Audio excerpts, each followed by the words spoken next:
Oi, gente, como é que vocês estão? Espero que todos estejam muito bem. Pessoal, hoje nós vamos dar continuidade ao nosso capítulo 5, tá bom?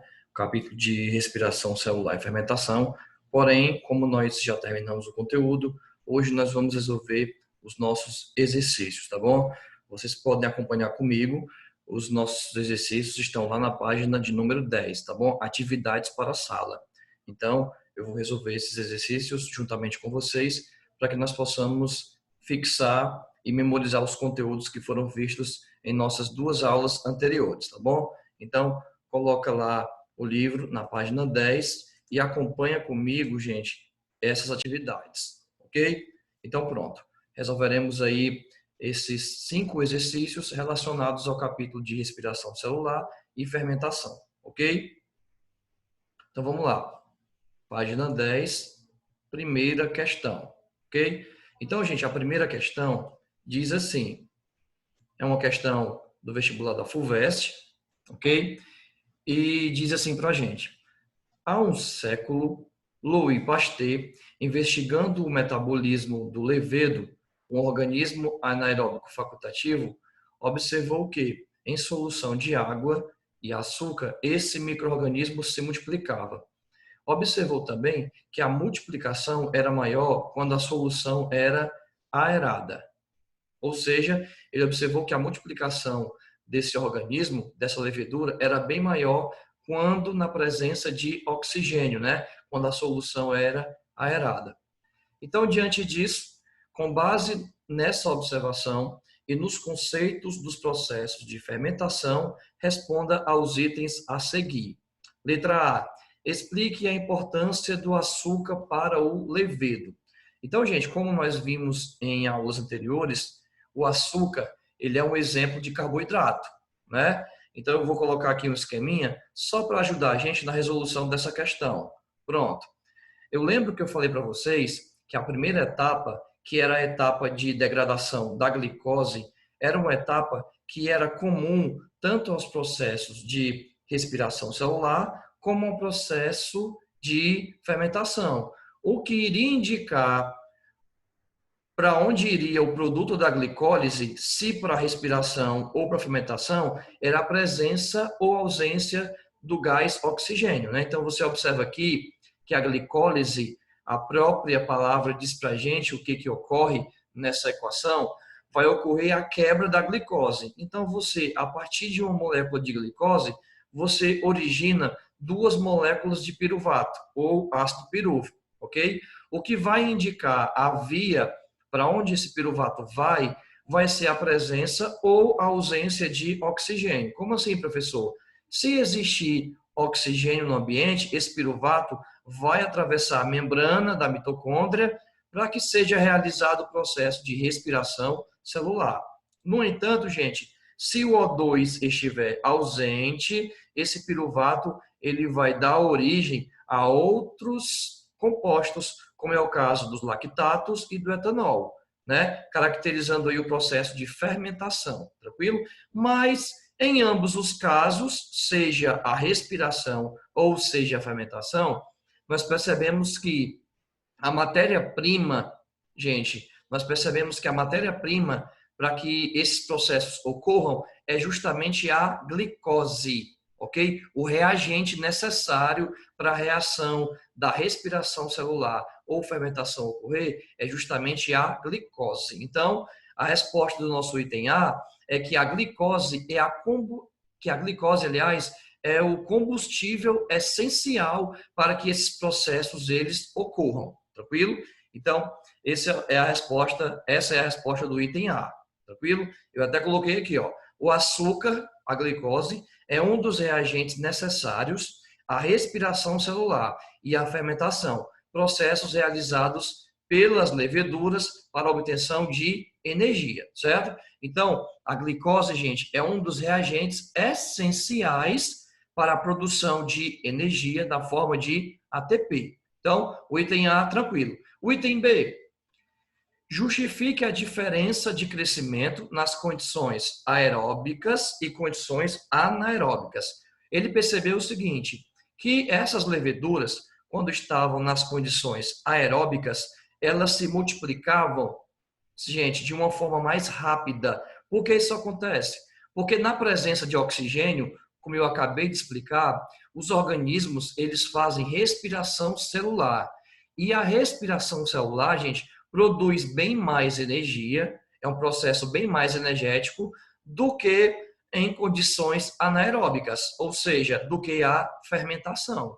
Então, naturalmente, se essas leveduras estiverem realizando respiração celular, elas estarão produzindo bem mais energia. Portanto, elas estarão se multiplicando de uma forma mais rápida, ok? Então, essa é a resposta do nosso item B de bola. Está aqui, ó.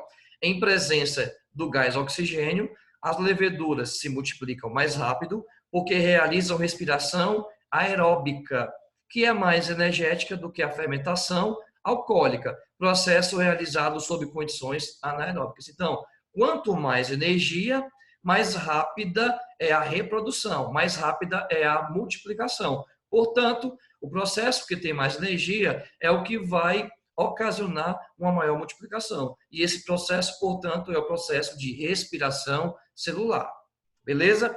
Então, essas são as respostas da nossa primeira questão.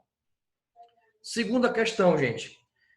Questão aí do vestibular da Unifesp. Diz assim: obter energia é vital para todos os seres vivos, tais como as bactérias, os protozoários, as algas, os fungos, as plantas e os animais. Nesse processo, a energia é armazenada na forma de ATP, a partir de doadores e de aceptores de elétrons. Em certos casos, organelas como as mitocôndrias são fundamentais para o processo. Item A. Dos organismos citados, quais são os que possuem mitocôndrias? Não sei se vocês lembram, gente, mas as mitocôndrias são organelas citoplasmáticas que vão ser essenciais no processo de respiração celular, né? Então eu coloquei aqui, ó, uma imagenzinha só para ajudar a gente. As mitocôndrias são organelas que estão presentes apenas em organismos eucariontes, certo? Então, essa estruturazinha que você está vendo aqui, ó, é a estrutura de uma organela.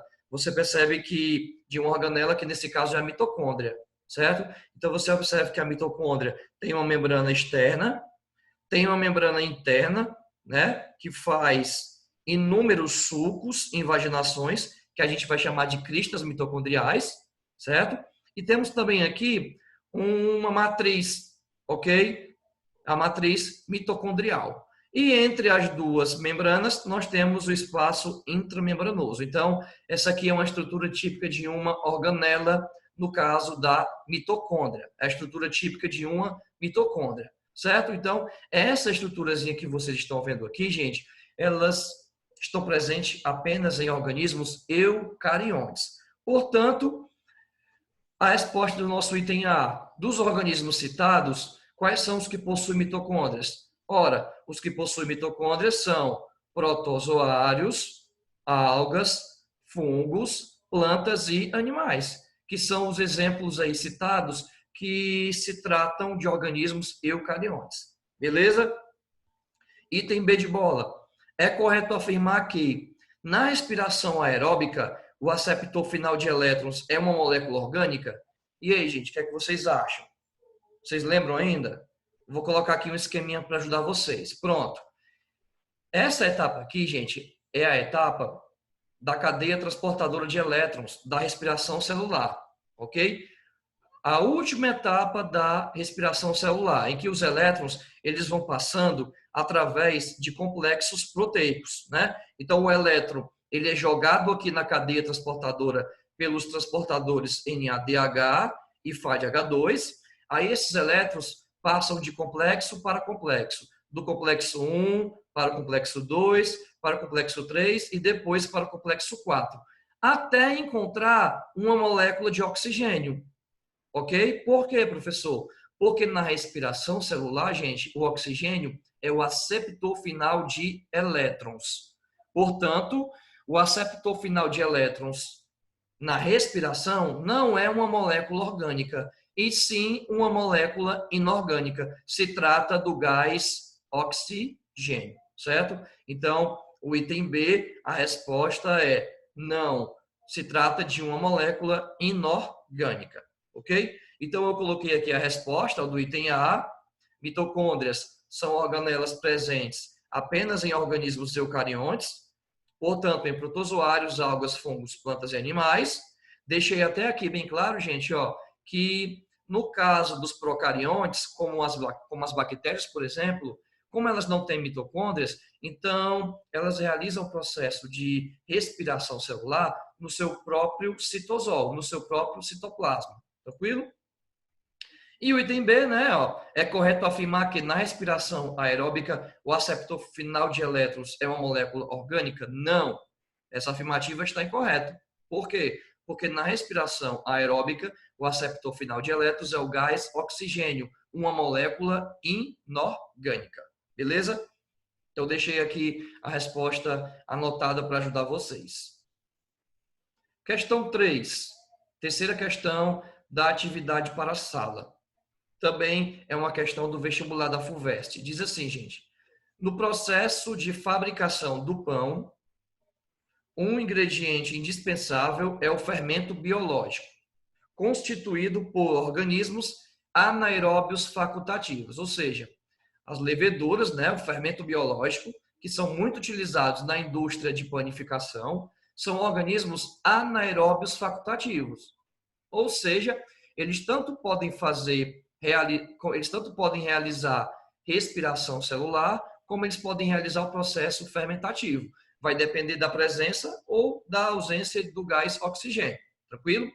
Então, diante disso, vamos para o item A, gente. Item A. Qual a diferença entre o metabolismo energético das células que ficam na superfície da massa e o metabolismo energético das células que ficam em seu interior? Pronto. A nossa primeira questão, inclusive, no esqueminha que eu mostrei, traz a resposta para isso. Ora, gente, as células que ficam na superfície do pão são células que estão na presença do gás oxigênio. Portanto, as células que ficam na superfície da massa vão realizar que tipo de processo para obtenção de energia? Vão realizar o processo de respiração celular. Portanto, a gente vai ter uma diferença em relação às células que estão no interior da massa. Por quê, professor? Porque as células que estão no interior da massa, elas não têm acesso, não estão em contato com o oxigênio. Portanto, irão realizar um processo anaeróbico, que é, no caso, a fermentação alcoólica. Tranquilo? Então, a gente vai ter essa diferença aí entre esses dois tipos de células. Ok? As células que estão na superfície do pão e as células que estão no interior do pão. Ok? Item B de bola. Por que o fermento faz o pão crescer? Por que o fermento biológico, que é a levedura, faz o pão crescer? Pronto. Coloquei aqui um esqueminha. Olha, as leveduras realizam um processo de fermentação alcoólica, em que você tem, a partir da produção, né, a partir da transformação de uma molécula de ácido pirúvico em etanol, né, você tem a liberação de CO2. Tranquilo? Então, as leveduras realizam o processo de fermentação alcoólica, em que você tem a produção de álcool, de etanol, lá no final da sua fermentação. Beleza? Agora a resposta do nosso item B. Por que esse processo de transformação do ácido pirúvico em etanol faz a massa do pão crescer? Porque nesse processo de transformação do ácido pirúvico em etanol, nós temos a liberação, gente, de CO2. Então, a liberação desse gás é justamente o que faz a massa do pão inflar, certo? E, portanto, aumentar de tamanho, certo? Então, essa é a resposta do nosso item B de bola. Novamente, eu coloquei aqui por escrito, certo? A resposta para vocês, ó. Resposta do item A. Qual a diferença entre o metabolismo energético das células que ficam na superfície da massa e o metabolismo energético das células que ficam em seu interior? Na superfície, as células realizam a respiração aeróbica, ou seja, respiração celular.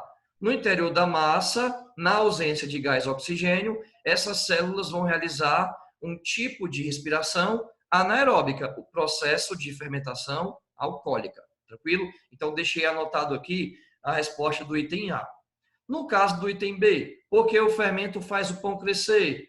A fermentação alcoólica produz gás carbônico que infla a massa com ar e a faz crescer. Beleza? Então, deixei as respostas aqui anotadas para depois vocês tomarem nota bem direitinho. Tranquilo? Quarta questão. Existem seres vivos, ou mesmo células de um organismo, que são chamados de anaeróbios facultativos, aquilo que eu já falei, né? Existem organismos que podem tanto realizar a respiração celular na presença de oxigênio, como podem realizar a fermentação na ausência de oxigênio. Então, são chamados de organismos anaeróbicos facultativos.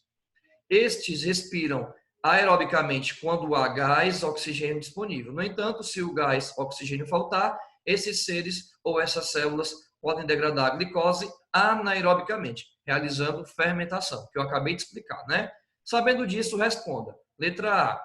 Na fermentação, o consumo de glicose é maior ou menor do que usado no processo aeróbico. Justifique sua resposta. Então, o que ele está querendo saber? Gente, onde é que é consumido mais glicose? Na fermentação ou na respiração celular? Para você produzir a mesma quantidade de ATPs, certo? Para você produzir a mesma quantidade de ATPs, qual dos dois processos vão exigir uma maior quantidade de glicose?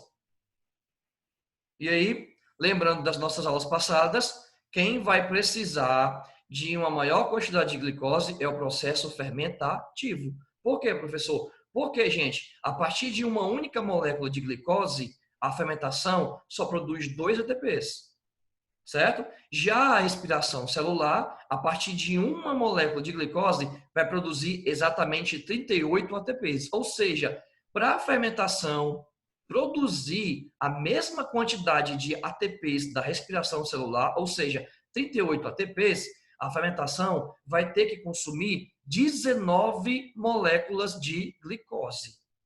Ok, gente? Então, em outras palavras, o processo fermentativo vai consumir bem mais glicose do que o processo aeróbico da respiração celular. Então, novamente, eu coloquei aqui a resposta para vocês. Ó.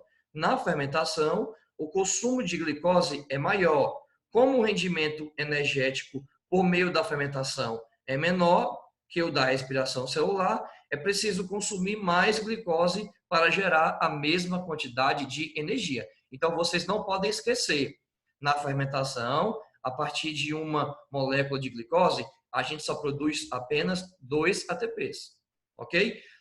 Já no processo de respiração celular, a partir de uma molécula de glicose, nós produzimos 38 ATPs. Ou seja, na fermentação, a gente vai ter um maior consumo de glicose do que no processo de respiração celular. Tranquilo? Para finalizar a nossa aula de hoje, nós temos a resolução da questão 5. Nesse caso aqui, uma questão de múltipla escolha, gente. Vamos lá. Uma questão aí da Federal do Rio Grande do Sul. A seguir, há 4 equações de processos metabólicos dos seres vivos. Associe cada uma dessas equações ao nome do processo onde elas ocorrem. Então, eu estou mostrando aqui 4 reações para vocês e vocês precisam saber em qual processo está envolvido cada uma dessas reações. Vamos lá. A reação de número 1, gente. A reação de número 1. A gente vai ter que associar essas reações com um desses 4 processos aqui. Ó. O processo de fermentação lática, o processo de respiração aeróbia, o processo de fermentação alcoólica e o processo de respiração anaeróbia. Ok? Então, vamos lá. Primeira reação. Gente, que processo é esse em que a glicose é oxidada até ocorrer a produção de CO2 e água e ATPs? E aí? A qual processo está relacionada essa reaçãozinha em que você oxida a glicose através do oxigênio para a produção de ATP? Essa primeira reação, gente, está relacionada ao processo de respiração aeróbia. Não esqueçam disso. Lembra? O oxigênio é o aceptor final de elétrons. Então, tá bem aqui o oxigênio, ó, na nossa reaçãozinha. Reação de número 2, né? Na reação de número 2, você tem um processo bem parecido à reação de número 1, com exceção de o aceptor final de elétrons, nesse caso, não é o oxigênio, é o nitrato. Certo? Ou seja, a reação de número 2, gente, também é um exemplo de respiração, porém, não é uma respiração aeróbia, porque não existe oxigênio.